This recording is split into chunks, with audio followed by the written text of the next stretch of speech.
Your government just published a financial report that almost no media outlet covered. And buried inside it is a number so large, so alarming, that once you see it, the $39 trillion debt figure politicians argue about will never sound the same again. Stay with me for the next few minutes because this report was published by the U.S. Treasury itself in March 2026, and it changes everything you think you know about America's financial future, including your retirement check, your Medicare coverage, and your family's economic security. If you care about where your money is going and what Washington is hiding in plain sight, drop a comment right now and tell me, did you know this number existed?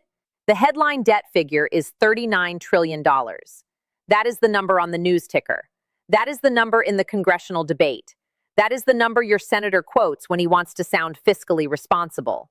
But here is what that number deliberately leaves out. The U.S. government has made legally binding promises to 70 million Social Security recipients and 65 million Medicare enrollees. Promises it has never actually funded. When you add those unfunded obligations to the official debt, the real number is not $39 trillion. It is $123.8 trillion. That is $868,000 in total federal financial obligations for every single American household. Not $114,000 per person, the figure that gets repeated in polite political conversation. $868,000 per household. And most Americans have never been told. Here is where it gets worse. The FY 2025 Treasury Financial Report, published in March 2026 to near total media silence, confirmed that those off-balance sheet unfunded obligations did not stay flat. They surged. In a single year, Social Security and Medicare's combined unfunded shortfall jumped by $10.1 trillion, from $78.3 trillion to $88.4 trillion. To put that in perspective, the U.S. adds more in hidden obligations in 12 months than most countries produce in their entire economy in a decade. When you combine the official balance sheet liabilities of $47.78 trillion with the $88.4 trillion in off-balance sheet commitments, total federal financial obligations now exceed $136.2 trillion. That is roughly 5 times the entire U.S. GDP. Subscribe right now because we pull these Treasury and congressional budget numbers daily. And what is coming next in this script is the part Washington is most desperate for you to never connect. The U.S. government has $6.06 trillion in total assets. Land, buildings, equipment, gold reserves, government loans, everything it owns. Against $47.78 trillion in official liabilities.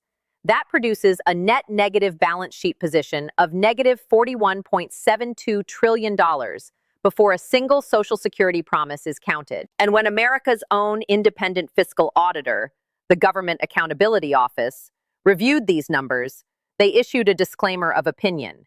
They could not confirm the figures were fairly presented. That was not a one-time red flag. That was the 29th consecutive year the GAO refused to certify the U.S. government's own books. 29 years.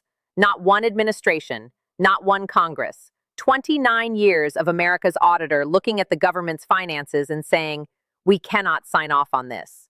Kent Smetters, professor of business economics at the Wharton School of the University of Pennsylvania, confirmed what that means when explicit public debt and implicit social insurance obligations are combined.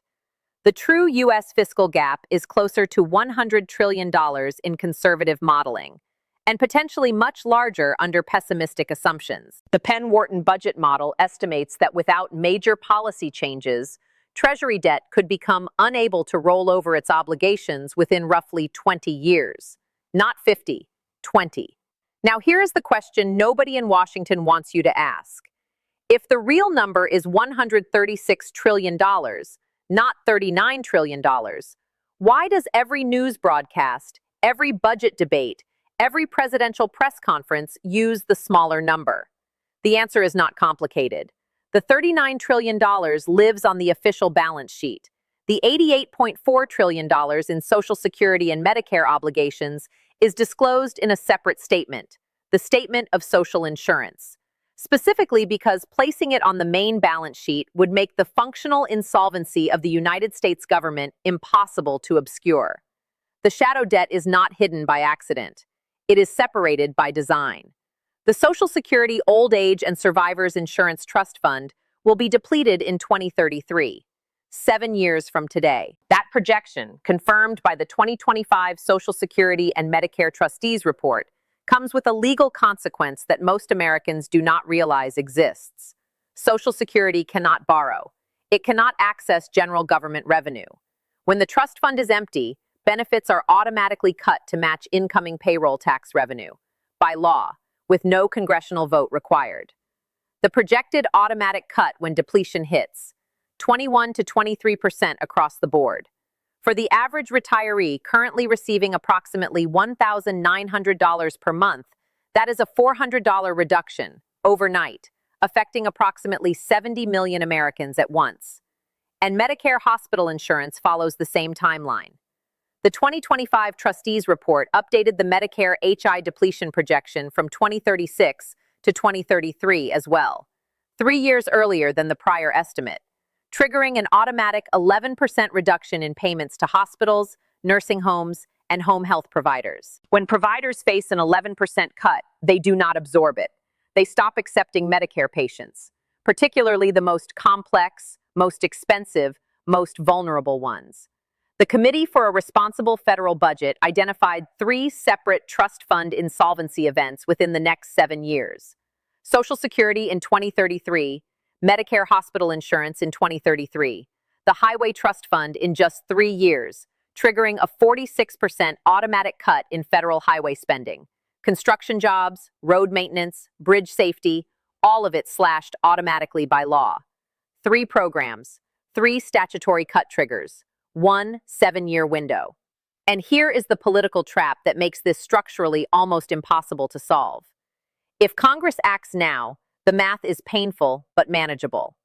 The Peterson Institute estimates a 4.5% of GDP reduction in the primary deficit stabilizes the long-term picture. Changes can be phased in gradually. Workers have time to adjust. Vulnerable populations can be protected. But every single year of inaction makes the required adjustment 15% larger. Wait until 2034, the year after Social Security depletes, and the tax increases or benefit cuts needed are 15% larger than today. Wait until 2040, and they are 30% larger. The compounding cost of doing nothing is not linear. It is exponential. And both political parties have chosen inaction for 29 consecutive years. Republicans refusing to raise payroll taxes, Democrats refusing to cut benefits, both campaigning on protecting Social Security, both allowing the depletion date to advance unchallenged. Here is the part that surprises most people who follow this issue closely. There is a bipartisan solution that already exists. The Brookings Institution published a specific blueprint in February 2025, co-authored by economists from both Democratic and Republican traditions, that would restore 75-year Social Security solvency without borrowing, without cutting any current recipients' benefits, and while making the system more progressive for the most vulnerable Americans. It has been scored by actuaries. It is detailed. It is not theoretical.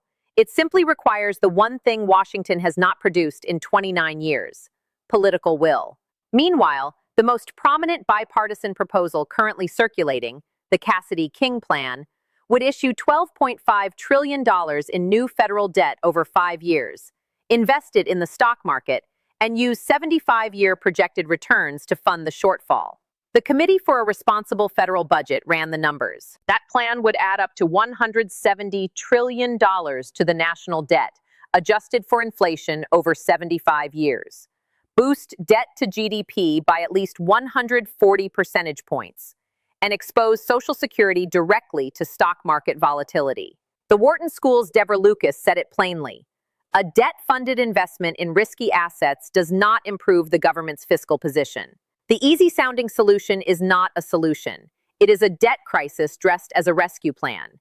David Walker served as U.S. Comptroller General and ran the Government Accountability Office for a decade.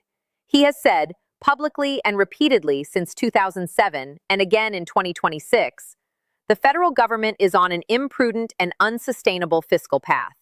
The sooner we make tough choices, the less difficult and disruptive they will be. He has been saying it for nearly 2 decades. The GAO has been refusing to certify the books for 29 years. The trust funds have been counting down for longer than most Americans realize. And Washington has kept doing exactly what it has done every year. Nothing. The $39 trillion is the number they want you to argue about. The $136.2 trillion is the number that actually determines what happens to your retirement, your health care, and your household's financial future. The 2033 deadline is not a projection. It is a statutory countdown, and it is now 7 years away. Here is the full breakdown your question asked for, presented cleanly outside the script. The total federal obligation is $136.2 trillion.